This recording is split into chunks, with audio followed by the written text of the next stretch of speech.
Good day, students.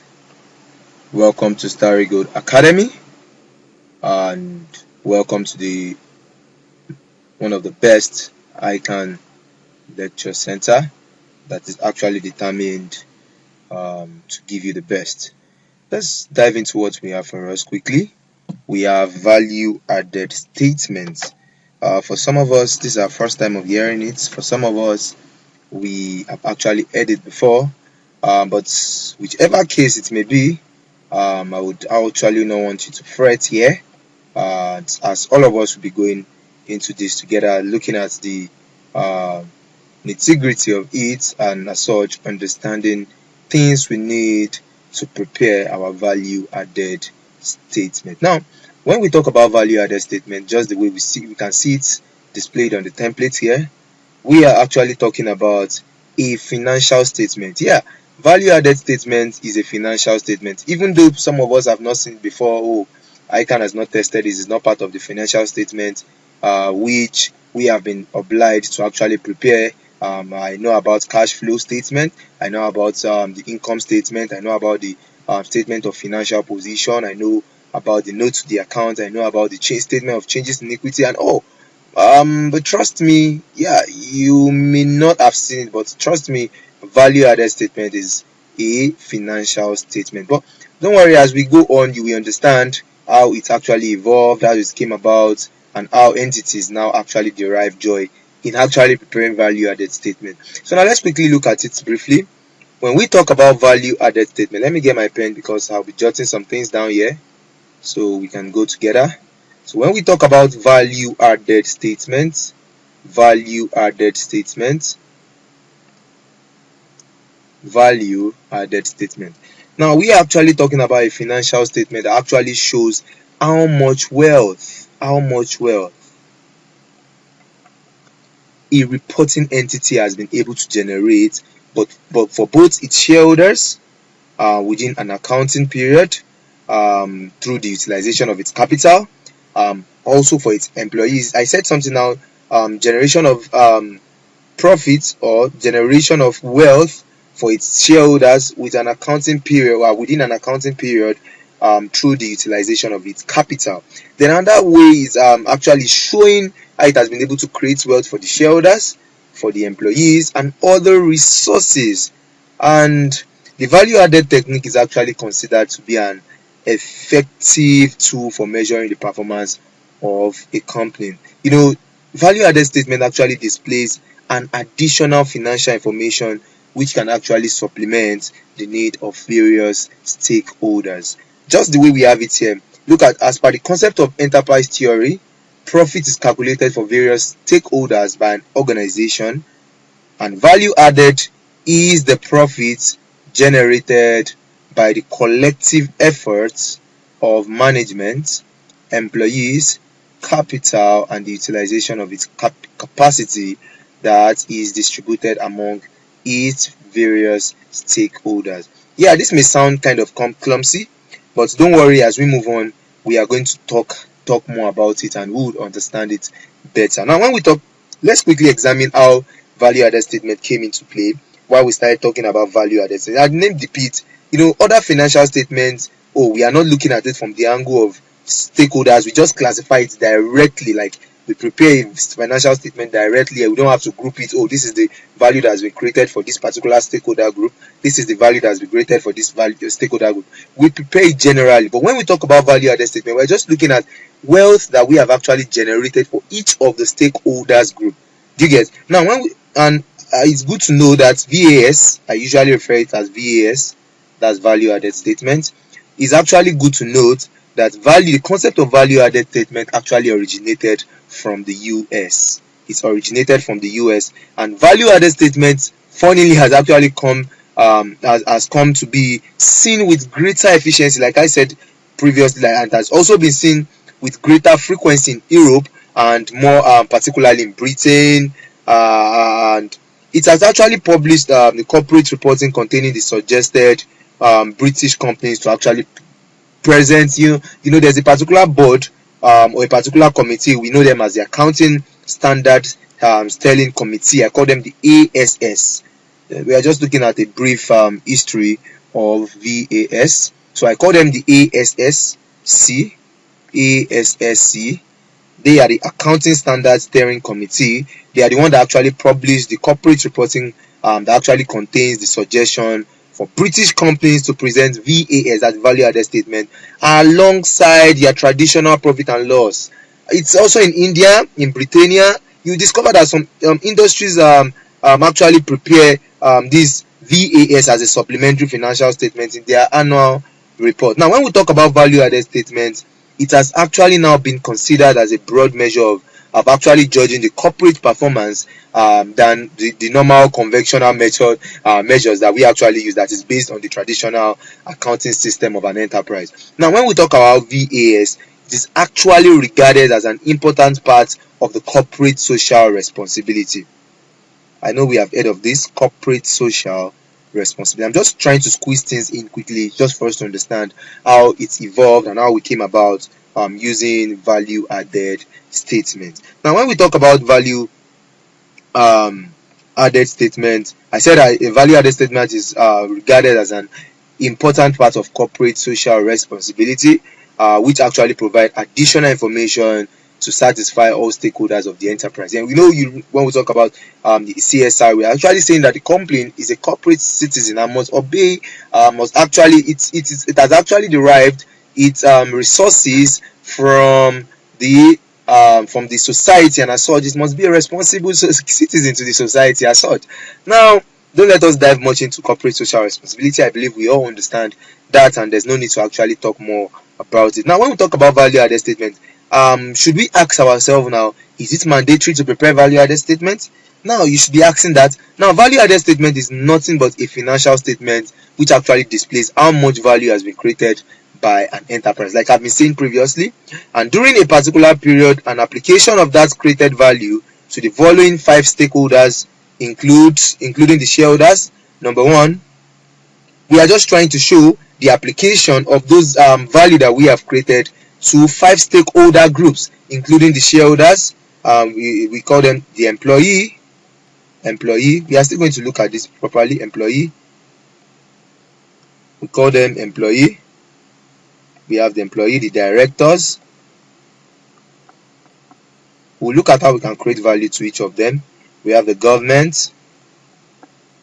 We have providers of capital.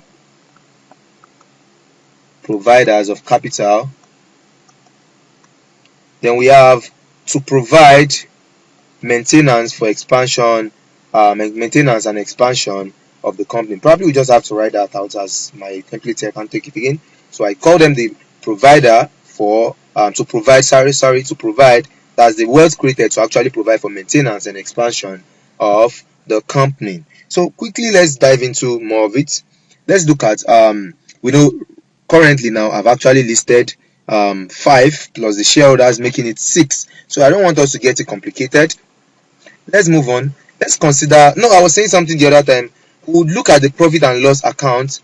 Basically concentrate on net profit, which is actually calculated on entities concept. It's calculated on entity concepts that is meant to be an entity. You still remember your entity concept, and more attributable towards shareholders. Now, it is more attributable towards shareholders, and we are reporting to the shareholders on how we've been able to utilize the capital provided in the business to actually generate profit. Yeah, the return to shareholders are actually profit in form of dividend and probably increase in their share price. I know we must have treated this one way or the other in our career, and if we have not treated it, we are still going to meet it one way or the other. Now, quickly, let's move on. Now, when we talk about VAS, it is actually wider in nature and created on enterprise concepts. And the enterprise concept theory, like I said previously, with an objective of actually ascertaining profit attributable to 5 more stakeholders in addition to the shareholders. I've spoken about this earlier on. Now, when we talk about value added statement, let's consider a manufacturing firm. A typical firm would buy raw materials from the market, process the raw materials, and assemble them to produce the finished goods. Now, the finished goods are then sold in the market. Then, at that process, the additional work actually begins. Now, when we talk about the additional work actually begins, this is a repetition of what we have had there. actually. Now, the additional work that the firm does to the raw material is in order for it to be sold in the market and is the value added by that firm. Now, when we talk about value added can also be defined as the difference between the value that the customers are willing to pay for the finished goods and the raw and the cost of the materials. The materials, how much have we got in the materials, and how much are the customers willing to pay? So when we deduct this, that's the value added.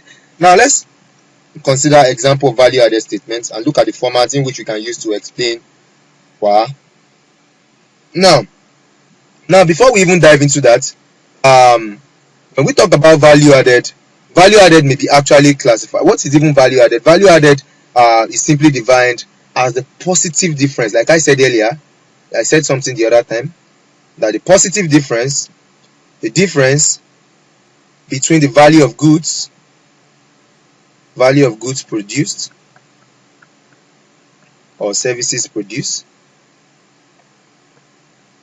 or we can call it value of outputs produced, then minus the value of services purchased, of services or goods and services purchased.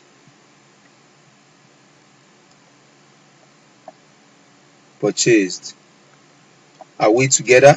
So now, since we've been able to talk about that and we've been able to ascertain that our value of output VO minus value of input is what we know as our value added. Now we can, however, classify this value added into two categories, which we call the gross value added, and we also have we can also call the net value added. This one can also be called the value added anyways, and from this we can actually derive our application of the value added. Don't worry, we understand this as we move on. Value added, net value added. Now when we talk about the gross, please may have to write here, as some of them are not included in our notes here, just for us to actually understand, so I'll be able to explain it better and write more on it. That's why I've not actually done that here. Now